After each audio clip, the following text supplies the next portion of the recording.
Sextou na Universidade. Começa agora o Somos Um. Universitários Missionários na Rede 316. Então, tá valendo o Somos Um dessa sexta-feira, 25 de agosto. Com o pastor Marcelo Santos. Já vou te convidar para você participar, interagir. Mande tua mensagem, mande o seu alô, mande sua pergunta, mande seu comentário. Pode ficar muito à vontade para participar com a gente. DDD 11 930 030316. Quero já até mandar um abraço aqui pro Almir Martins, da Primeira Igreja Batista em Registro, tá acompanhando a gente. Obrigado, meu querido Almir. Valeu pela companhia. Pessoal de Registro. Registro é São Paulo. Um abraço para essa galera aí. Deus abençoe muito vocês. Pastorzão, o tema de hoje, então, é um tema... Eu já até mandei aqui pro pessoal da minha igreja, que lá tem uns solteiros lá que precisam entender algumas coisas em relação a isso. Já isso aí. Aqui o link da 316 para eles. Namoro, solteirice, celibato e Deus. É isso aí, mesmo, pastorzão. É isso aí, namoro, solteirice... Namoro, solteirice, celibato e Deus. Vamos falar sobre isso hoje, né? Você sabe, pastor Nayan, que o nosso projeto, Somos Um, é um projeto que lida com universitários. Verdade. Estamos falando aí com os universitários, estamos trabalhando com os universitários para eles serem usados por Jesus na universidade, para eles fazerem discípulos na universidade, damos o treinamento, damos a capacitação. E a maioria... isso não é mais uma realidade de 100%, mas a maioria dos universitários é jovem, está aí na faixa etária aí da juventude. Tem muita gente que está entrando na universidade, conseguindo agora realizar o sonho da universidade já numa idade adulta. Isso é cada vez mais comum, e esses universitários adultos também fazem parte dos universitários missionários, é bom que se diga. Também os professores universitários fazem parte do nosso projeto, é bom que se diga, mas hoje eu vou me direcionar especificamente para esse público jovem, e para esse público jovem, um dos temas quentes sempre é namoro, né? Tanto para quem namora, quanto para quem não namora. Até que a gente fala pouco sobre isso no nosso programa, não é, Nayan? A gente não... Verdade. Falamos sobre vários assuntos. Eu lembro quando eu era jovem, lá no século passado, metade das palestras feitas para jovens era sobre namoro, noivado, casamento e sexo. A outra metade era sobre o resto da vida e o resto da Bíblia. Mas era batata, era falar para jovens, era ter congresso de jovens, ia se falar sobre namoro, ia se falar sobre sexo, ia se falar sobre relacionamento, tá? É verdade que tem umas pesquisas por aí que dizem que essa geração atual está namorando menos do que as gerações anteriores. Você já ouviu falar sobre isso? Já mesmo. Até me surpreendi com essa informação. Verdade. Né? Não sei até que ponto essa pesquisa é verdadeira. Ainda que seja, ainda tem muita gente que namora.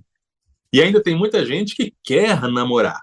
Tá? Então, esse é um assunto ainda relevante para muita gente. Eu quero convidar você que está nos ouvindo, que já se resolveu nessa área, né?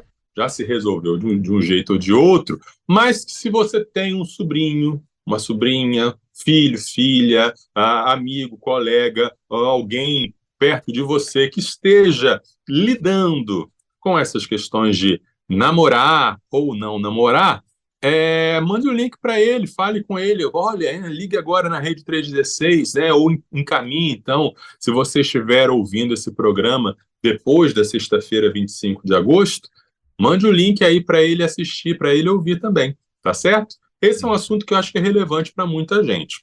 Até porque, pastorzão, tem alguns jovens que eles não têm essa questão do namoro como prioridade para eles, mas às vezes sofrem pressão, né? Menino, isso. Tá com 20 anos, namorou ainda. Isso, é verdade. É verdade, a pressão social, o preconceito com o solteiro, e nós vamos falar sobre isso, é o preconceito com a solteirice. Vamos falar sobre isso, vamos falar sobre todos esses assuntos, tá? Alguns jovens, eles vivem o lema, pegam o lema da solteirice e usam o seguinte lema: solteiro sim, sozinho nunca. Já ouviu falar desse lema? Tem jovens que andam nisso aí, né? Que é um caminho que não corresponde ao caráter do cristão, né? De ficar aí nos relacionamentos sem compromisso. Não querem namorar porque não querem ter compromisso. E na minha época, isso era chamado de ficar. Vou pedir aos ouvintes mais contemporâneos que digam qual é a palavra hoje em dia que se usa para isso, né? Qual é o termo hoje em dia que se usa para esse relacionamento de curta duração, né? Que dura uma festa, um encontro, algum tempo e nada mais. Que é algo que não corresponde ao caráter cristão, porque é uma vida sem compromisso, uma vida sem responsabilidade, né? Outros vivem, outros namoram, né? Mas são os serial namoradores, né? Namoradores em série, né? Namora um, namora outro, termina um, começa outro, termina um, começa outro. Não estou ficando, não, só estou namorando, mas namora por 3 meses, termina, engata outro e vai 4 meses um, 6 meses outro. O namorador em série, né? Cuidado com esses jovens, cuidado, coloca o pôster, o quadro de procurado, né? Cuidado, namorador em série, isso é um perigo. Tem outros que têm namoros saudáveis, tem jovens que vivem namoros saudáveis, que legal, que bom. Outros jovens e outras jovens têm no namoro uma fonte de pecado. O seu namoro lhe faz pecar. O seu namoro te impede de viver a plenitude do que Deus quer para a sua vida, e isso é uma causa de vergonha, culpa, frustração, e ao mesmo tempo está preso nesse relacionamento, não consegue mudar esse relacionamento, não consegue viver em santidade nesse relacionamento. Isso é um problema. E ainda para outras pessoas, não namorar é uma fonte de sofrimento. A pessoa fica, por que todo mundo namora, menos eu? Será que Deus se esqueceu de mim? Será que eu tenho o dom do celibato? Vamos falar sobre isso. Tem pessoas que morrem de medo de ter esse dom do celibato. Tá? Então, esse programa ele não vai se direcionar para aquelas pessoas que não têm problema com o namoro, que já se resolveram, ou que já casaram e já estão vivendo felizes no casamento, ou que já decidiram não casar e também estão felizes assim, sem se casar, sem namorar. Esse programa é dedicado, né, é focado naqueles que estão namorando e naquelas pessoas que querem namorar, tá? E tanto em um caso como no outro, nós vamos basear esse programa, e durante todo esse programa vamos voltar para esse ponto de 1 Coríntios 10, 31. Portanto, se vocês comem, ou bebem, ou fazem qualquer outra coisa, façam tudo para a glória de Deus. Maravilha. Show de bola. 3 horas e 22 minutos, já sabe, né? Mais uma vez, você que está acompanhando a gente, mande sua mensagem, mande o seu alô, mande o seu abraço e mande sua pergunta também. Vai ser interessante demais a gente ter a sua contribuição aqui conosco no nosso Somos Um de hoje. O Henrique já está passando por aqui, o Henrique Souza, deixa eu ver aqui, é o Luiz, rapaz, Henrique Souza, é o Luiz. Fala, meu irmão Nayan, pastor Marcelo, qual tem sido o maior desafio que um jovem que esteja namorando tem? E qual o conselho da igreja ou pastoral sobre namoro cristão? Você já quer responder essa aí do Luiz, pastor? Posso adiantar algumas coisas. São vários os desafios. Maior desafio, que o jovem... São mais de um, né? Um dos desafios é justamente namorar sem cair no pecado do sexo fora do casamento. né? A gente já falou aqui em outros programas que a Bíblia é muito clara que o casamento ele foi criado por Deus para ser desfrutado dentro de um contexto. E o contexto é o casamento. E casamento, a gente sabe pela Bíblia que é um relacionamento heterossexual, monogâmico, vitalício, né? Ou seja, um homem e uma mulher com fidelidade para a vida toda. E aí, o namoro, ele não, o problema não é o namoro, o problema, lógico, é quem namora. Mas muitas vezes o jovem, ele acaba pecando por se envolver e por se ver ali a sós, na intimidade, não é? E o desejo surge porque é natural, a atração surge porque é natural, foi Deus que deu, foi Deus que colocou o desejo em nós, foi Deus que colocou a atração sexual, né, pelo sexo oposto. Então, se não houver um cuidado, o jovem ou a jovem pode pecar nessa questão do pecado sexual, da fornicação. Então é preciso ter algumas dicas de sabedoria, como diziam os antigos, né? Prudência e canja de galinha não fazem mal a ninguém.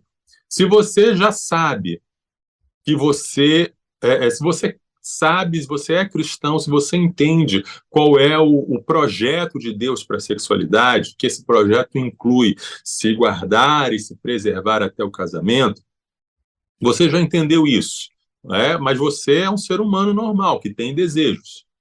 Então, evite as situações em que esse desejo pode pegar vocês desprevenidos, né? Ficar sozinho no quarto com ele, com ela, ficar sozinho no carro com ele, com ela, ficar em lugares desertos. Já coloca isso como uma pré-condição, como uma situação, eu não vou entrar nessa, eu não vou ver se eu vou conseguir resistir a essa tentação, eu não vou entrar na tentação.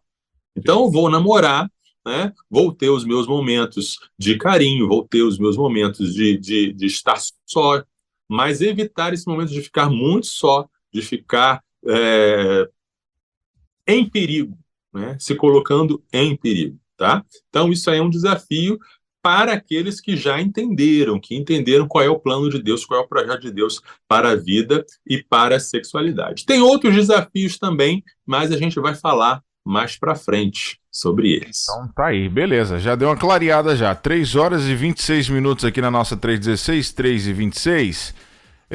A outra pergunta que nós temos aqui, pastor Marcelo Santos, é o seguinte: fala pra gente o que a Bíblia ensina sobre namoro, pastor Marcelo.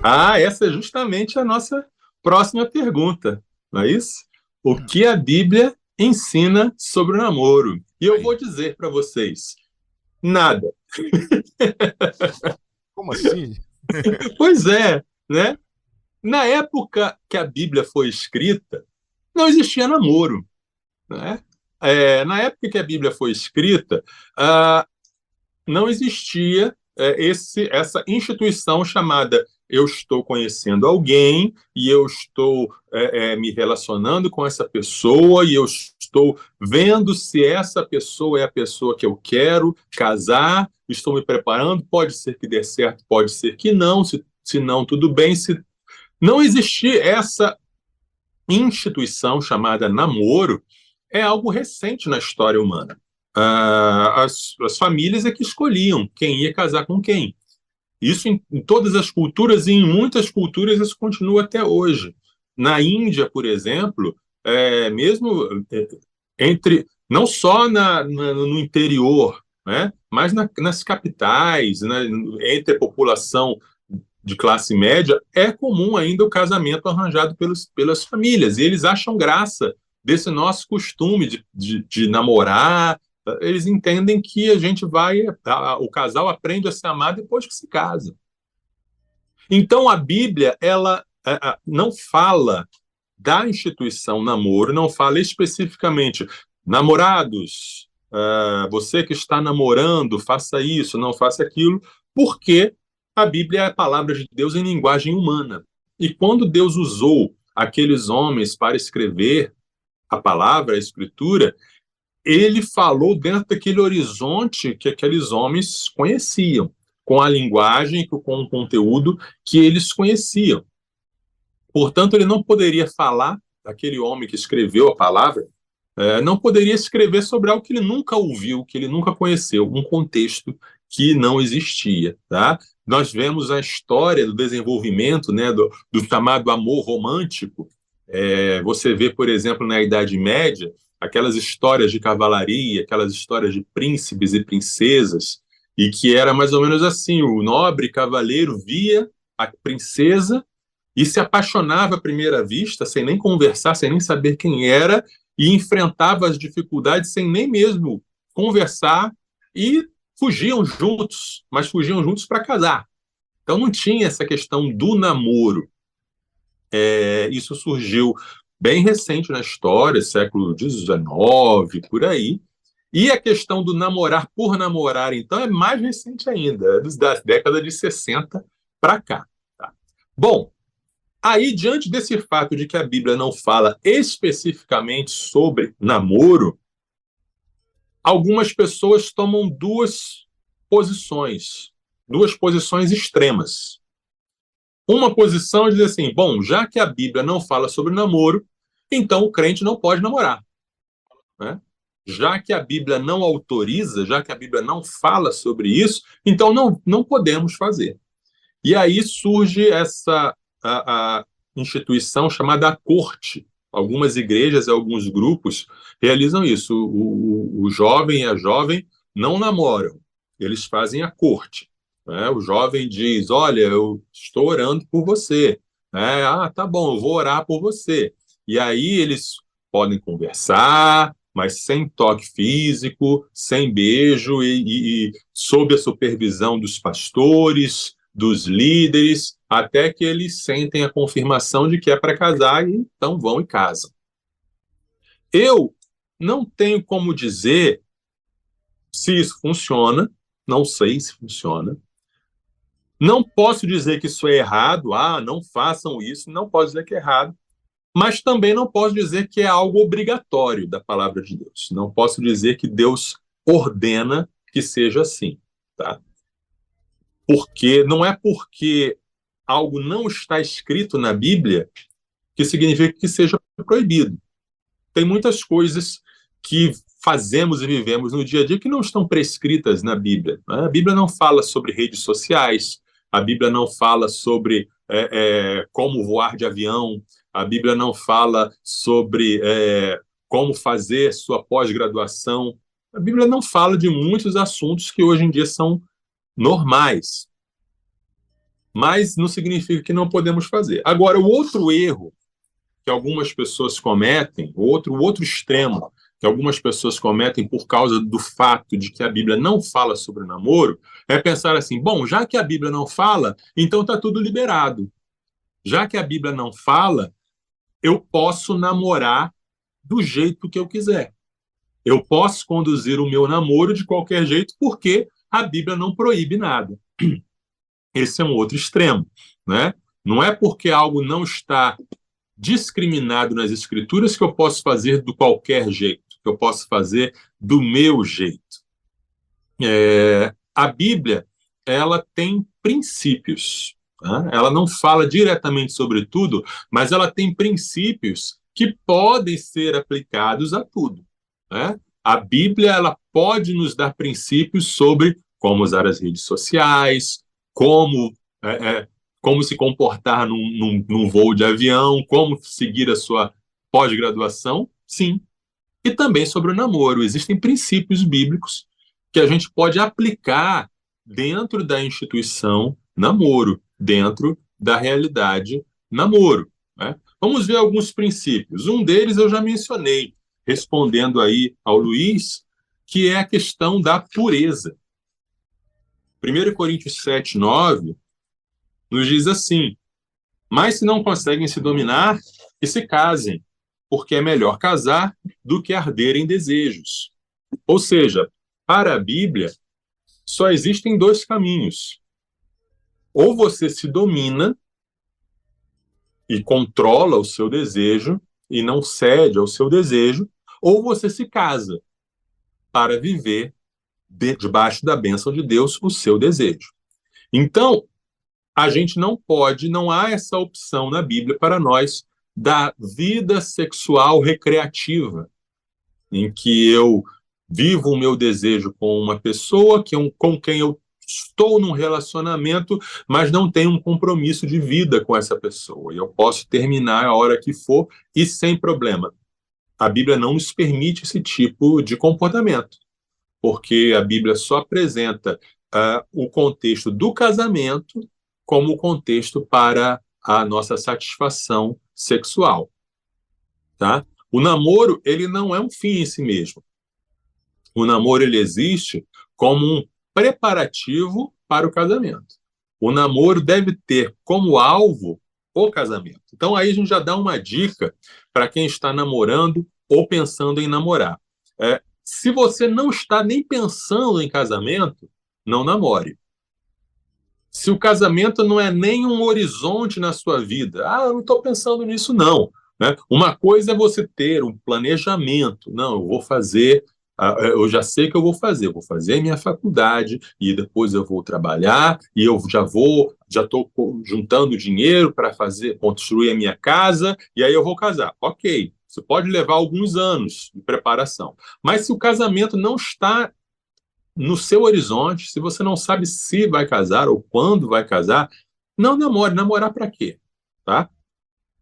Se você outra coisa importante, você está namorando alguém e você sabe que você não vai casar com essa pessoa, termine esse namoro. Né? Tenha misericórdia de você mesmo e da pessoa. Não faça a pessoa perder tempo.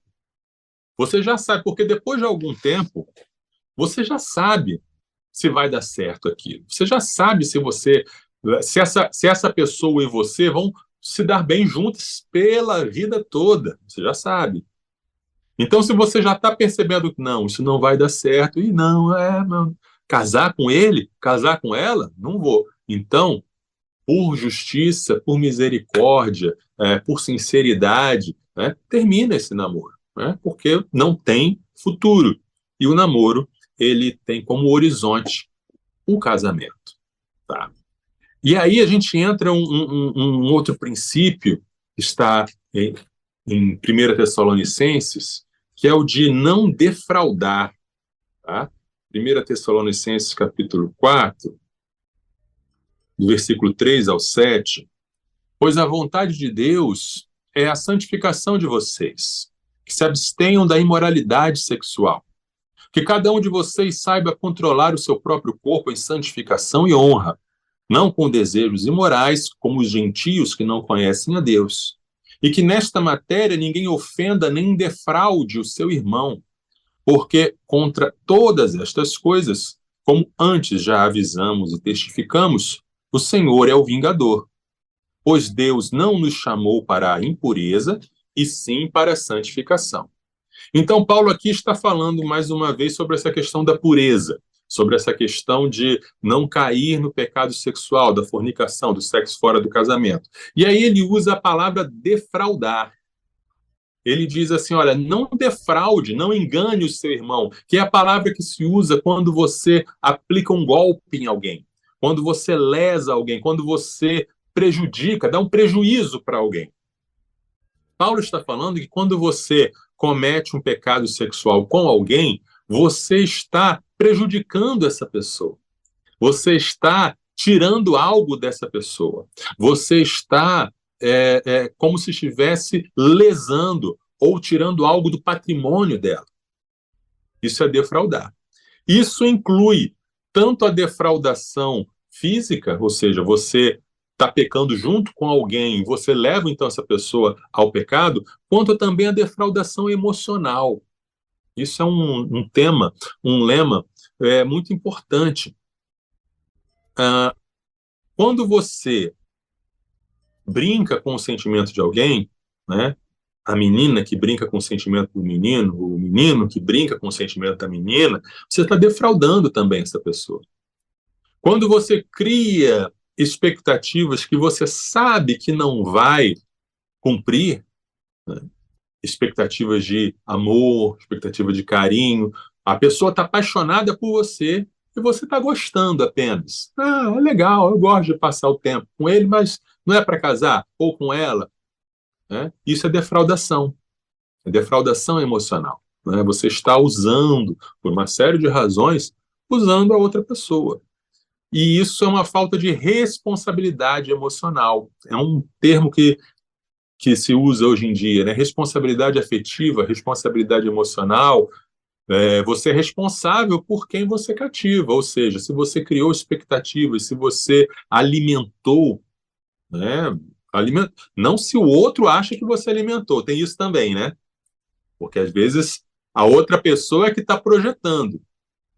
Mas se você conscientemente não sugeriu nada, se você está com a sua consciência limpa, tudo bem. Mas se você sabe que você deu margens para interpretações intencionalmente, isso é uma defraudação também. Tome cuidado com isso, tá? Precisamos falar também, já que estamos falando sobre ciúme, ou só que estamos falando sobre namoro, precisamos falar sobre ciúme, que é um assunto que eu vejo muito acontecer nos relacionamentos, o caso do ciúme doentio. Em situações do mundo, da sociedade em geral, isso cai até para o aspecto criminoso, né, do feminicídio, que é uma coisa que acontece às vezes entre jovens, né? O rapaz, dominado por um ciúme, acaba cometendo um crime, acaba sendo usado por Satanás, né, e destruindo uma vida, além da própria vida dele. Mas mesmo quando não é tão extremo assim, o ciúme não é algo que faz parte do amor cristão. 1 Coríntios 13:4 diz: o amor é paciente e bondoso. O amor não arde em ciúmes, não se envaidece, não é orgulhoso. Em Gálatas 5:19-21, o ciúme é colocado como uma das obras da carne. Ora, as obras da carne são conhecidas e são imoralidade sexual, impureza, libertinagem, idolatria, feitiçarias, inimizades, rixas, ciúmes, iras, discórdias, divisões, facções, invejas, bebedeiras, orgias e coisas semelhantes a esta. Declaro a vocês, como antes já os preveni, que os que praticam tais coisas não herdarão o reino de Deus. Olha que lista, né? Que lista de coisas terríveis onde o ciúme está ali no meio. Eu vejo, às vezes, casais de namorados em que o namorado tem um ciúme doentio da namorada, em que a namorada tem um ciúme doentio do namorado. E fica aquela coisa, deixa eu ver seu celular, deixa eu ver suas mensagens, né? Onde é que você estava? A menina não pode conversar com o rapaz da igreja. O que é isso? Por que você está conversando com ele? O rapaz não pode conversar com a menina da faculdade. O que é isso? É uma coisa muito doentia mesmo, que precisa ser tratada, que precisa ser trabalhada, e é uma obra da carne, e não tem a ver com o amor cristão. Tá? E isso está ligado também ao fato de que muitas vezes o namorado ou a namorada se torna um ídolo para a pessoa. Se torna um ídolo, é o centro da sua vida. Ah, não vivo sem você. As pessoas levam a sério essas canções românticas, porque as canções românticas são muito idólatras, já reparou? É idolatria pura. Você é minha vida, sem você eu não vivo, você é o ar que eu respiro. Peraí, se você está cantando isso para Jesus, ok. Ah, mas se você está cantando isso para um ser humano de carne e osso, apenas para, né? Apenas para, reflita, reveja, porque isso é idolatria. E aí a idolatria é o tipo de pecado que gera todos os outros. Ela vai virando uma cascata e cai no ciúme, cai às vezes no assassinato, cai no suicídio. Tem gente que se suicida por causa de um coração partido, por causa de uma decepção amorosa. Né? Mas o problema está lá atrás, na idolatria. Portanto, querido, querida, não faça do namoro o centro da sua vida. Você está namorando, você está se preparando para casar, você está se preparando para construir uma vida com alguém, mas se esse rapaz ou se essa moça é o centro da sua vida e não Jesus, tem algo errado aí, tá? Você precisa que o namoro seja parte da sua vida, junto com a faculdade, junto com a igreja, junto com a amizade, aquela coisa do casal de namorados que se separa de todos os amigos. Eles se isolam. A menina não fala mais com as amigas, o rapaz não fala mais com os amigos, e os amigos alertam. Sempre tem um amigo usado por Deus para alertar. Olha, veja bem, mas a pessoa na paixão, ela está cega. E os pais, então? Os pais alertam, os pais falam, mas muitas vezes o jovem acha que o pai está sendo chato e acha que está sendo a Romeu e Julieta, né? O amante trágico. É minha história de amor, todos estão contra mim, né? Todos estão contra nós. Mas pare e pense, será mesmo que o mundo todo está errado e só vocês dois que estão certos?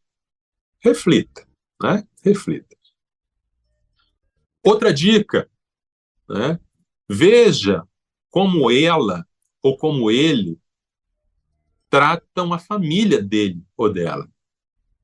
É uma dica de sabedoria muito boa. O jeito que ele, a menina, jovem, moça, o jeito que ele trata a mãe dele é o jeito que ele vai tratar você. Tá?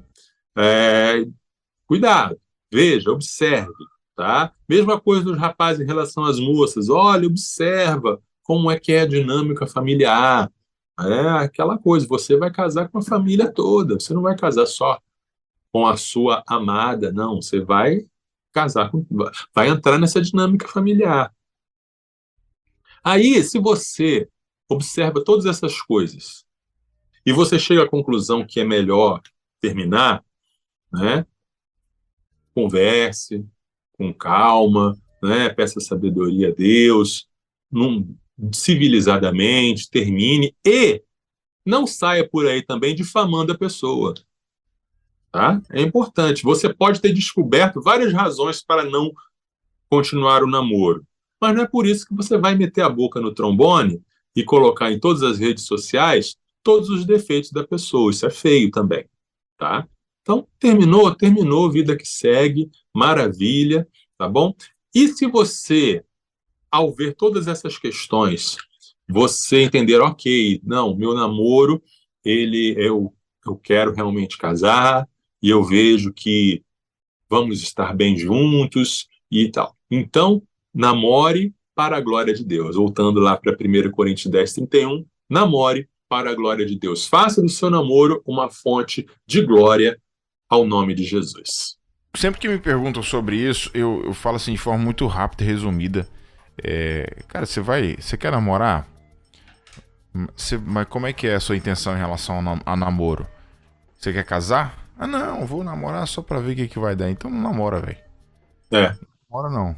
Porque se você não começar... Eu tô falando do cristão, principalmente. Sim, né? sim. Se você vai começar a namorar sem intenção de casar, não inventa, velho. Não inventa. Sim. Tá passando um tempo, perdendo o seu tempo, prejudicando o tempo da pessoa.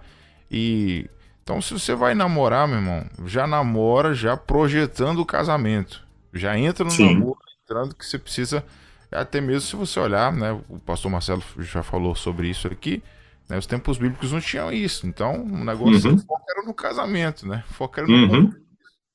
Então, verdade. Vamos ver o que vai dar. Vamos ver que... Não, velho. Não funciona assim. Verdade. E aquilo que começa errado, só mesmo por uma graça muito grande de Jesus que vira certo, né? Normalmente, naturalmente, sem a intervenção soberana e milagrosa de Jesus, o que começa errado tende a terminar errado. Então, para que arriscar? Exatamente, não compensa. Bom, 3 horas e 47 minutos aqui na nossa 316. 3h47. Vamos ver como é que tá aqui as participações da galera. Vamos. Tenho a impressão que esse programa de hoje vai ter muita participação. Já está tendo, aliás. Desde que a galera tá tímida aqui, viu, pastorzão? O Fabiano só passou aqui para deixar uma boa tarde pra gente. E o Almir, ele colocou assim: Provérbios diz aos pais que eles devem ensinar a criança no caminho que deve andar, ou seja, no caminho do Senhor.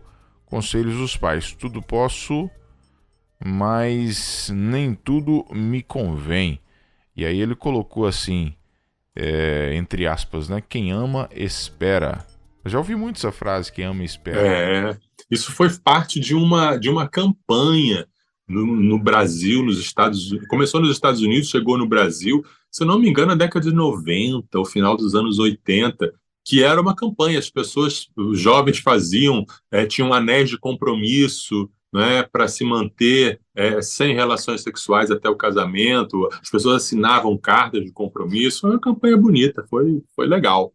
Acho interessante é, retomarmos isso, né? Porque hoje em dia tem muito jovem que está vivendo nas igrejas achando que é normal ter uma vida sexual fora do casamento.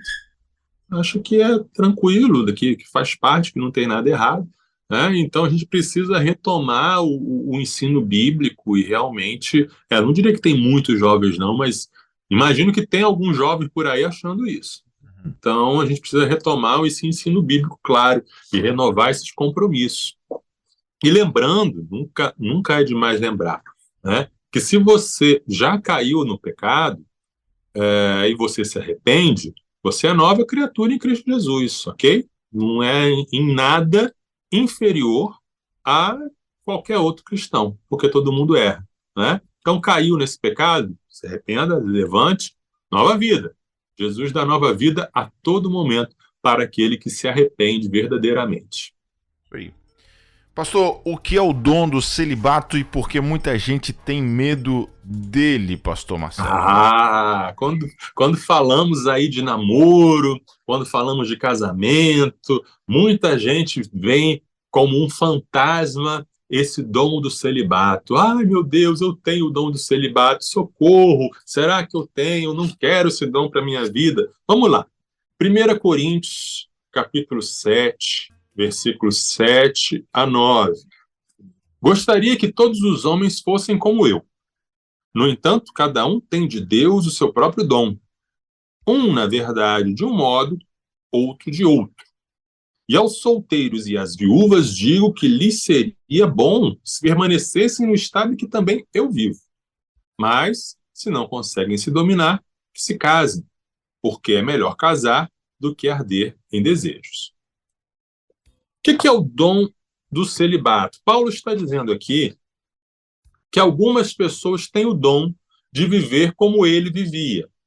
Paulo não era casado. Provavelmente, segundo os estudiosos, ele era viúvo, porque para ser o fariseu, para ter o nível que ele tinha dentro do farisaísmo, ele precisaria ter sido casado. Então, alguns acreditam que ele era viúvo.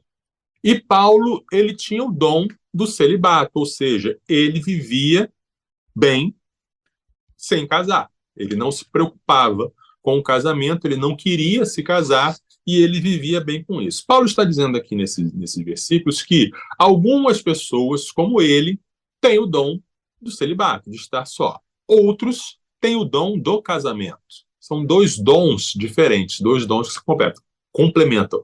Um tem um dom, outro tem o outro. Ele entendia, como ele tinha o dom do celibato, ele via as vantagens de viver só. E mais tarde, ao decorrer desse capítulo, ele vai falar por que ele se sentia bem, por que ele achava bom, e que ele gostaria que as outras pessoas também vivessem isso. Tá? Mas o ponto central é que celibato ele é um dom. É uma capacidade dada por Deus para a pessoa viver sem querer se casar, né? Alguns homens e algumas mulheres não sonham com o casamento. Alguns homens e umas mulheres conseguem lidar com os seus desejos. Eles têm desejos sexuais, mas eles, usando a linguagem técnica da psicologia, sublimam esses desejos. Não é que eles reprimem os desejos, mas eles sublimam. Eles mandam, ou eles e elas, né, usam essa energia sexual para outras coisas, para o trabalho, para a arte, para a criatividade e para o ministério. O Paulo, ele usava a energia, usava o tempo e a disponibilidade que ele usaria num casamento, ele usava para o ministério. Tanto é que ele diz no versículo 32 ao 34, o que eu realmente quero é que vocês fiquem livres de preocupações. Quem não é casado, cuida das coisas do Senhor, de como agradar ao Senhor. Mas o que se casou, cuida das coisas do mundo, de como agradar a esposa. E assim está dividido. Também a mulher, tanto a viúva como a virgem, cuida das coisas do Senhor, para ser santa, assim no corpo como no espírito. Mas a mulher casada se preocupa com as coisas do mundo, de como agradar ao marido. É uma coisa bem óbvia que Paulo está falando aqui. É a pessoa que é casada, ela precisa dar atenção para o seu cônjuge. Inclusive, esse é um erro que alguns ministros cometem, de serem casados, mas tentar viver como se fosse celibatário, dedicar inteiramente sua vida para a igreja e para o ministério e esquecer que ele é casado, que ele tem que dar atenção para sua esposa. Tá? Então, Paulo está dizendo assim, olha, se você é casado, você vai ter que se dividir, sim. Se você é casado, o seu casamento é um ministério que está ali disputando, digamos assim, ou dividindo a sua atenção. E um não deve superar o outro. Então, Paulo está dizendo, se você não é casado, você está livre. Você pode se dedicar inteiramente ao seu ministério. E essa palavra de Paulo, falando sobre esse dom do celibato, é uma coisa interessante porque vai contrário a uma cultura evangélica brasileira que a gente tem. Não sei quando começou essa cultura, mas eu lembro que é uma coisa muito presente na igreja em que eu cresci, que é uma espécie de preconceito em relação aos solteiros. Um sentimento de superioridade, como se o cristão casado estivesse num nível, num patamar superior ao cristão solteiro. Tá? Aí imagina uma pessoa que não tem o dom de celibato, então ela não está bem resolvida com a sua solteirice, ela quer casar, ela sente carência, ela sente necessidade, ela sente inferioridade, por que eu não casei e tal, e ainda sofre um preconceito dentro da igreja. Não é? Comentários, piadinhas, o nome de solteirão, de solteirona, vai ficar para tia. Isso tudo é colocado como se fosse algo natural. Inclusive, alguns, por exemplo, a gente vê nas escolas bíblicas, existe a classe, em algumas igrejas, né? Existe a classe do jovem casado, mas não existe a classe do adulto solteiro. Aí o adulto, a pessoa que não casa, tem às vezes 40 anos e fica frequentando a classe de jovens. 40, 45 anos está na classe, 50 anos eu já vi, na classe de jovens. Qual é a mensagem implícita que está passando aí? Que se a pessoa não casou, ela não mudou de fase. Se ela não casou, ela não amadureceu, ela não é um adulto. Olha que coisa doida, né? E aí, a gente olha para a Bíblia, então será que Jesus ele era menos maduro? Será que Paulo era menos maduro? Será que eles eram fracassos por não terem conseguido alcançar o objetivo de se casar? Eu fui pastor solteiro dos 21 aos 34 anos. Eu terminei o seminário, eu era solteiro, fui consagrado, fiz o conselho, fui consagrado e eu pastoreei dos 21 aos 34 anos sendo solteiro. E eu vivenciei esse preconceito por ser solteiro nessa época. Né? Eu cheguei a ouvir de uma igreja, que a igreja estava em sucessão pastoral, e eu cheguei a ouvir de um irmão, olha, você seria um excelente candidato aqui para pastorear a nossa igreja. Pena que você é solteiro. Você já está fora da corrida, está fora da disputa por ser solteiro. Né? Então, isso é um preconceito, né? Que precisa ser resolvido. Já? Alguém pode até perguntar assim, mas será que não precisa ser casado para aconselhar os casais? Não, não precisa, né?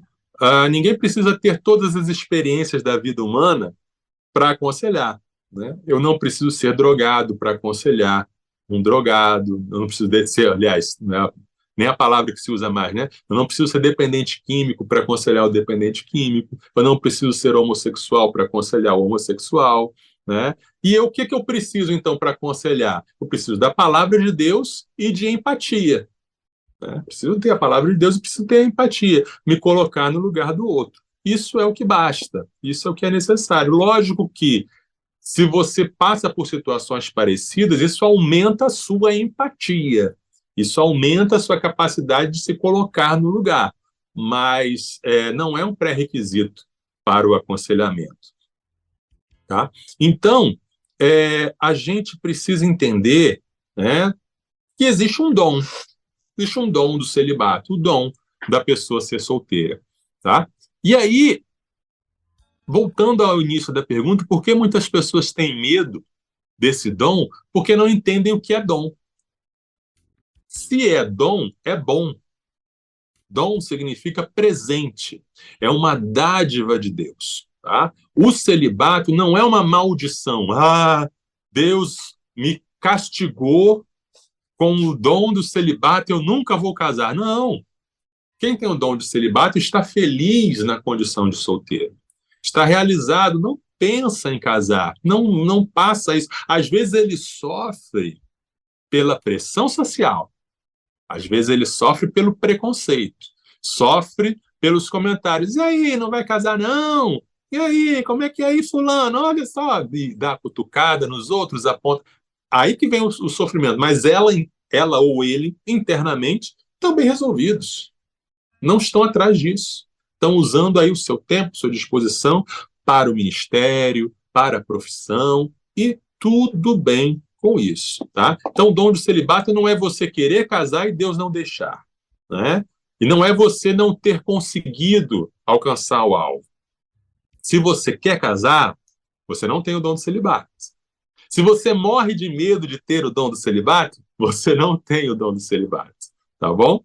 E se você tem o dom do celibato, viva esse dom para a glória de Deus. 1 Coríntios 10, 31. Show de bola. Maravilha. 4 horas em ponto aqui na nossa 316. Vamos nessa. A Marta Cabral está aqui participando com a gente. Boa tarde, Nayan. Pastor Marcelo aqui em Gandu, tá 32 graus, bem quente. Entrei há pouco pensando que estava na vigília e fui surpreendida com o programa.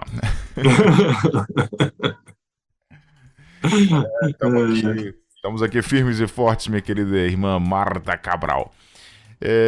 Pastorzão, a última pergunta que nós temos aqui é o seguinte: o que fazer enquanto o escolhido ou a escolhida não vem? Uhum. O que a gente faz isso até esse momento chegar, pastorzão? Isso. Então nós já falamos das pessoas que estão namorando, né? Como namorar e como viver o seu namoro para a glória de Deus. Já falamos das pessoas que não estão namorando, mas não querem, têm o dom do celibato, estão bem resolvidos com isso. E agora eu quero falar das pessoas que não estão namorando, mas querem namorar. Né? Aí eu tenho esse desejo. O que fazer, né, enquanto o meu escolhido não vem, enquanto a minha escolhida não vem? Tá? A primeira coisa a se fazer é se perguntar: por que você quer namorar? Porque pode ser que o seu desejo venha de uma pressão social. Pode ser que o seu desejo venha dos comentários do grupo e você querer ser igual a todo mundo. Pode ser que o seu desejo venha de uma carência emocional. Você está sozinho, está solitário, está em busca de uma carência, está em busca de uma necessidade, às vezes, de provar o seu valor. Eu já vi gente que queria namorar para mostrar para alguém: olha, veja, olhe para mim, eu tenho namorada, olhe para mim, eu consegui. Eu já vi gente que quer namorar para sair de casa, quer casar porque vive infeliz com os pais e quer sair de casa de qualquer... Então, a primeira vítima que aparecer, ele vai. Né? Tem até uma peça de teatro que eu vi o título uma vez, achei muito interessante, não assisti a peça, Mas eu pensei, muita gente pensa assim mesmo. O título da peça é Não Sou Feliz, mas Tenho Marido.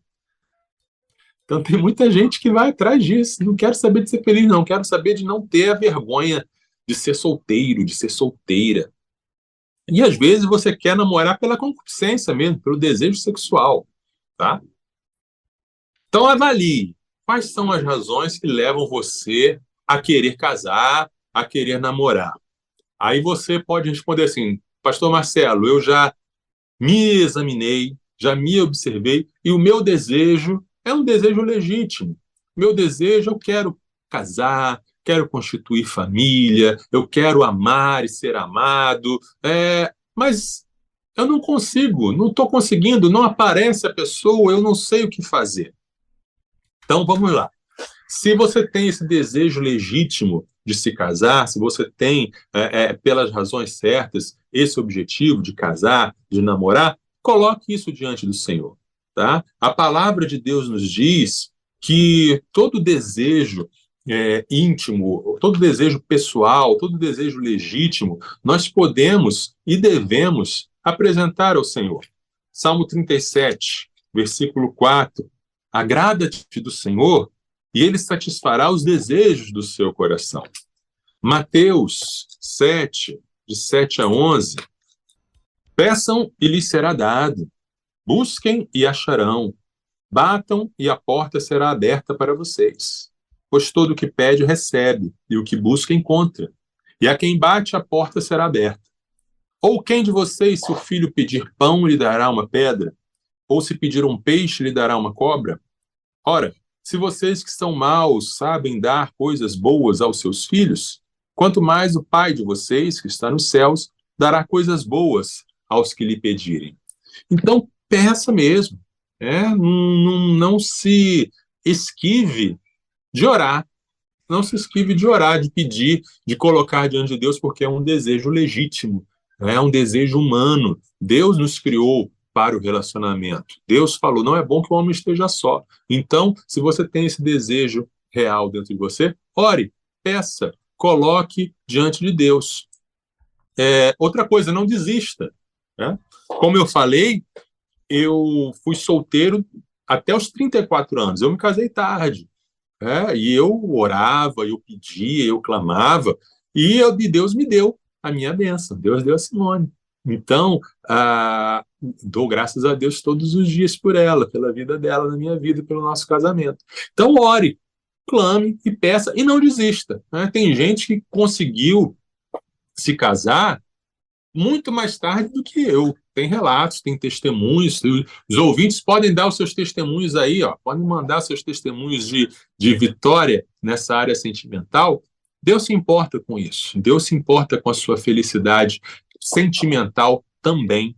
Então, ore e não desista, e continue. Agora, como em tudo na vida, coloque-se em ação também. Você precisa também tomar alguns passos práticos. Por exemplo, ficar atento ao seu redor. Às vezes a gente está muito acostumado com as pessoas ao nosso redor e não olha que a pessoa X ou Y ou Z pode ser uma pessoa interessante e você pode estar perdendo a oportunidade de investir nela.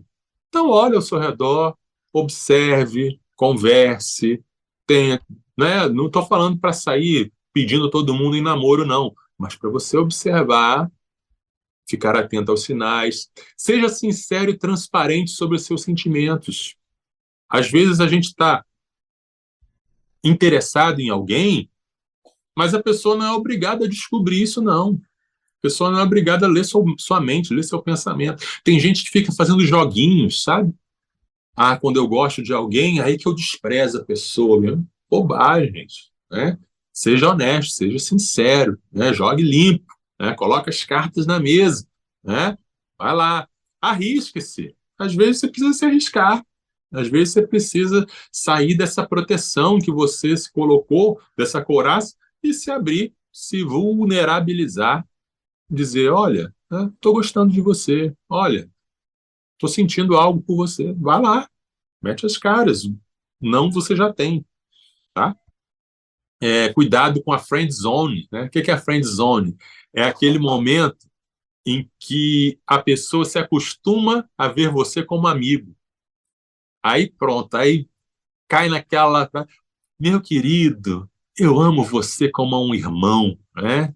Quem nunca sentiu o coração despedaçar ao ouvir essa frase que atira a primeira pedra, né? Então, cuidado para não cair na friend zone, né? Não fique sendo muito exclusivamente amiguinho, confidente. Vai jogando logo o seu sentimento, mostrando, olha, minha intenção com você é outra. Espera aí, né? Para a pessoa já se situar também. Às vezes você precisa frequentar outras igrejas, frequentar outros ambientes, né? Ir num congresso, uma coisa assim diferente para conhecer outras pessoas, tá? Invista na aparência, por que não? Aparência é cartão de visita, né? A pessoa não conhece seu coração de cara, só Deus conhece o coração, tá? Então, a pessoa, para ter o interesse de conhecer o seu coração, precisa mesmo, primeiro ver alguma coisa interessante, engraçadinha, bonitinha, tá? Então, invista na aparência, não é pecado não, meu irmão, minha irmã, né? Invista aí, vai melhorando aí o que dá para melhorar, tem coisas que não dá para melhorar, mas dá para disfarçar. Então, invista nisso aí também. Com modéstia e sem apelação, claro, tá? E aí, enquanto você não alcança o seu objetivo, né, de namorar, de casar, vai investindo também em outras coisas. Estudo, carreira, ministério, né? Não faça da sua carência a sua identidade, né? Não vista a carapuça do carente, solteirão, solteirona, em busca. Não. Outras coisas devem ser a sua identidade, tá? Então, se você está em busca de um cônjuge, faça isso para a glória de Deus. É isso, exatamente isso. Eu tava só esperando você chegar nesse ponto aí. Tem uma galera que, né, quer que Deus dê um presente, né? Mande a amada, o amado, mas não investe nem na aparência, não corta um cabelo, não Isso. faz uma barba, não Pois é. faz uma maquiagenzinha, né? Mínima pelo menos ali, não Isso. dá uma retocada. Então, assim, aí fica difícil, né? Sim, sim. Eu ouvi alguém falar uma vez, que conselho o senhor dá para os jovens que estão querendo uma varoa? Tomem banho sempre, estejam cheirosos, perfumados. É um conselho muito útil, né? É isso Então, aí. assim, Maravilha. Ó, o João Costa mandou uma pergunta pra ti aqui, pastor. Ele colocou assim: tô ouvindo o programa aí falar sobre dom do celibato, mas onde fica o marido de uma só mulher? Não teófito. E aí, pastor? não, não neófito é Neófito, não. perdão, teófito não. Não Isso. neófito, isso. Não neófito é o não novo convertido, né? Isso. E o marido de uma só mulher é, é o máximo, né? Não significa que ele é obrigado a ter uma mulher, né? Porque ele não pode ter mais de uma mulher. Sim, Né? sim. Não ser a poligamia. É um limite. É, Muito bem. Bom, 4 horas e 11 minutos. Mais alguma conclusão aí? Mais alguma palavra sobre esse assunto de hoje, pastorzão? a gente volta para o 1 Coríntios 10:31. Façam tudo para a glória de Deus. Seja qual for a sua situação. Se você não se importa com um namoro, com um casamento, se você está namorando, se você está casado, ou se você está buscando, né, um parceiro, uma parceira de vida, faça tudo para a glória de Deus e deixe Jesus brilhar através dessa sua vida. Show de bola, muito bem. Então tá aí, pessoal, as orientações estão dadas, né? Não vai dizer que você não sabe mais de nada sobre isso, né? Tá tudo mastigadinho pra você aí. E quem chegou no final não pegou o assunto todo, né? O tema de hoje, tema especial demais aqui na nossa rede 316, né? Falando sobre namoro, solteirice, celibato e Deus, tá bom? Você vai ter acesso a todo esse conteúdo nas plataformas de podcasts que você pode consumir aí tranquilamente, também no site da 316 e ainda no YouTube da 316 para você não só ouvir, mas também assistir esse papo aqui com o pastor Marcelo. Pastorzão, obrigado mais uma vez, e semana que vem do que a gente fala? O programa de hoje foi muito coraçãozinho, né? Muito docinho, muito romântico. Então, semana que vem vai ser algo mais pesado, mais casca grossa, né? Vamos falar sobre polícia para quem precisa. Polícia para quem precisa. Interessante. Show de bola. Você está convidado em sexta-feira que vem a partir das 3 da tarde. Pastorzão, bom final de semana para você, viu? Obrigado. Para você também. Deus abençoe todos os ouvintes. Amém. Sextou na Universidade. Universitários Missionários na Rede 316.